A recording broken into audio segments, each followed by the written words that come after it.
Analisis akar masalah dan analisis prioritas di masyarakat Desa Sine, RW 3, Kelurahan Sine, Kecamatan Sragen, Kabupaten Sragen.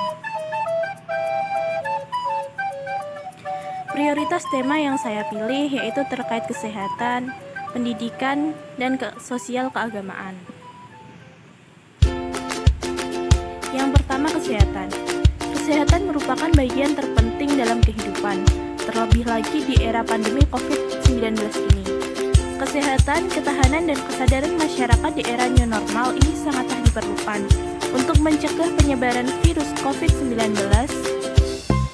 Aspek kesehatan bukan hanya tanggung jawab tenaga medis saja, namun juga tanggung jawab setiap individu untuk menjaga kesehatan dirinya sendiri. Akar permasalahan terkait kesehatan di masyarakat Desa Sine yang pertama yaitu kurangnya edukasi terhadap masyarakat terkait virus COVID-19 ini. 2. Masyarakat tidak menggunakan masker saat keluar rumah. Ketiga, anak-anak bermain tidak menerapkan social distancing. Keempat, anak-anak belum membiasakan mencuci tangan dengan baik dan benar. Dan kelima, kurangnya kesadaran masyarakat untuk menerapkan protokol kesehatan dalam kehidupan sehari-hari. Analisis akar masalah kesehatan di masyarakat Desa Sine yaitu pandemi COVID yang ada di dunia saat ini, khususnya di Indonesia, tidak bisa kita anggap sebagai hal yang biasa. Virus COVID-19 ini bisa menular dengan mudah dan cepat. Siapa saja bisa terinfeksi virus ini. Gejala virus ini awalnya hanya seperti sakit flu saja, namun virus ini sangatlah berbahaya. Penularannya tidak terlihat. Di masa pandemi COVID-19 atau di era new normal ini, setelah beberapa bulan hampir di setiap lini kegiatan diberhentikan oleh pemerintah untuk mengurangi resiko penyebaran virus ini. Kegiatan demi kegiatan saat ini berangsur kembali seperti semula. Akan tetapi pemerintah tetap menghimbau untuk masyarakat menerapkan protokol kesehatan COVID dalam kehidupan sehari-hari. Protokol kesehatan yang kini harus dibiasakan yaitu menggunakan masker saat keluar rumah, mencuci tangan setelah atau usai berpergian, menjaga jarak, mengurangi kerumunan, memulai pola hidup sehat dengan memakan sayur dan buah, membiasakan olahraga, serta menjaga imun tubuh. Setelah menganalisis permasalahan di masyarakat, maka kegiatan selanjutnya yaitu memberikan edukasi kepada masyarakat terkait COVID-19 ini. Yang kedua, prioritas tema yaitu pendidikan. Pandemi COVID-19 ini berdampak pada pendidikan di Indonesia. Kurang lebih sejak pertengahan bulan Maret 2020 hingga saat ini, kegiatan persekolahan, kegiatan pembelajaran diharuskan melalui daring atau online.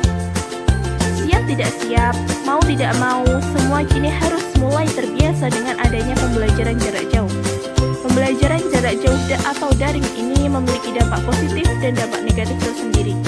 Dampak positifnya, anak lebih dekat dengan orang tua, anak langsung dididik oleh orang tua, namun di sisi lain anak merasa keberatan dengan adanya tugas-tugas pembelajaran yang sulit dipahami oleh siswa, serta orang tua yang kesulitan mendampingi anaknya belajar dan mengerjakan tugas.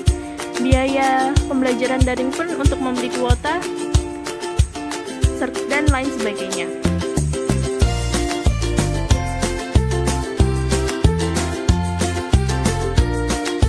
Akar permasalahan terkait pendidikan di masyarakat sini sendiri yaitu yang pertama, anak kesulitan memahami pembelajaran daring. Ini berdasarkan hasil saya berwawancara dengan beberapa orang tua dan anak di desa sini. Yang kedua, anak keberatan dengan adanya tugas yang banyak.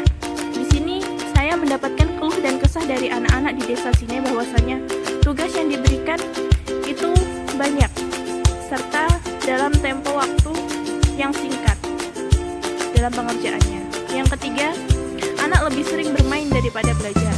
Hal ini saya simpulkan karena saya mengamati anak-anak di desa sini sendiri lebih banyak bermain. Selain itu saya juga mendapat keluh kesah dari kedua orang tua. Yang ketiga,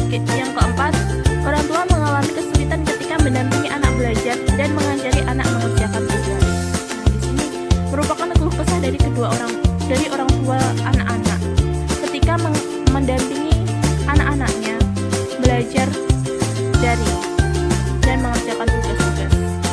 Karena orang tua pun saat ini memiliki kesibukannya masing-masing. Kemudian orang tua juga pendidikannya juga terbatas untuk mengajari anak.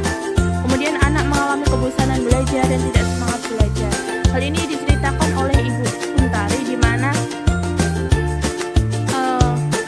semangat anak ketika belajar di rumah dan ketika sekolah itu berbeda.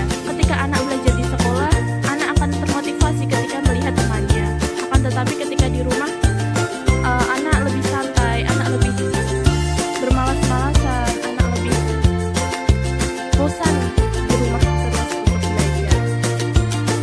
Yang terakhir yaitu kekecewaan orang tua terhadap pembelajaran daring karena anak tidak menguasai materi. Hal ini disampaikan oleh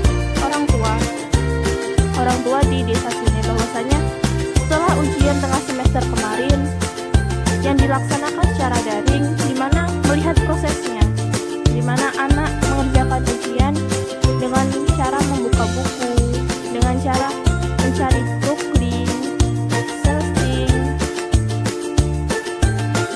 sehingga merasakan ujian itu kurang berarti, kurang bisa menunjukkan hasilnya, walaupun hasilnya sebenarnya juga memuaskan. Yang ketiga yaitu keagamaan dan sosial. Akan jadi permasalahan terkait keagamaan dan sosial di masyarakat desa sini, yaitu salat jamaah dan sholat tarawih itu sempat ditiadakan saat bulan Ramadan. Kemudian PPA diliburkan beberapa waktu hingga saat ini. Kajian rutin diistirahatkan untuk beberapa waktu. Yang keempat, kegiatan diperbolehkan. Yang kelima, kegiatan perkumpulan Karang Taruna dibatasi dan posyandu ditiadakan untuk beberapa waktu. Nah, analisis akar permasalahan terkait keagamaan dan sosial, yaitu beberapa kegiatan keagamaan dan sosial terpaksa harus dibatasi ataupun diberhentikan beberapa waktu mengingat kondisi pandemi COVID-19 ini. Virus yang penyebarannya sangat mudah dan tak terlihat, yang dapat menginfeksi siapa saja, memaksa kita untuk membatasi kegiatan berkerumun dan berkumpul, termasuk di dalamnya kegiatan keagamaan dan sosial.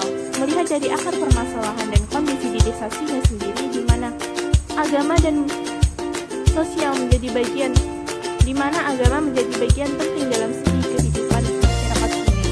Semangat serta antusias anak-anak di desa sini untuk belajar mengaji, saya pun menganalisis kegiatan yang sekiranya bisa dilakukan di desa sini agar kegiatan sosial dan keagamaan tetap ada dan berjalan dengan tetap memberlakukan protokol kesehatan. Karena bagaimanapun kehidupan kita tidak bisa terlepas dari hubungan dengan Allah dan hubungan dengan sesama manusia, hubungan vertikal maupun hubungan horizontal.